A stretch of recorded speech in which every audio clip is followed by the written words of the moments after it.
ที่เธอสบายใจถ้าอยากจะไปคงไม่มีใครเหนี่ยวรั้งพี่ไม่มีสิทธิ์ที่จะคิดกักขังเมื่อมีความหวังข้างหน้าถ้าดีก็ไปดูแลทำทุกอย่างแล้วเพื่อเจ้ายังมีเขาดีกว่านี้อีกใช่ไหม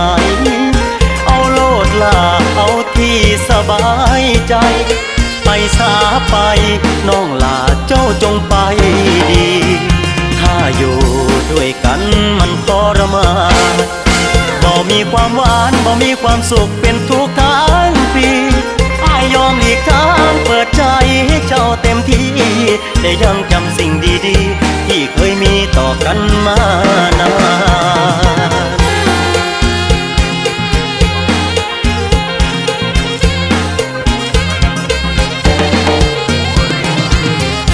บ่ต้องญาติพี่ขวางทางดอกนาบ่ต้องญาติพี่ขวางทางดอกนาท่านคิดว่าไปเร็วดีกว่านี้ทางไอ้ก็สวงใจบ่อยากให้ทนอยู่เป็นทุกข์ถ้าเจ้ามีความสุขบ่ว่าเลยทางอายเมื่ออยู่แล้วมันเป็นทุกข์ใจอยู่ไปขอ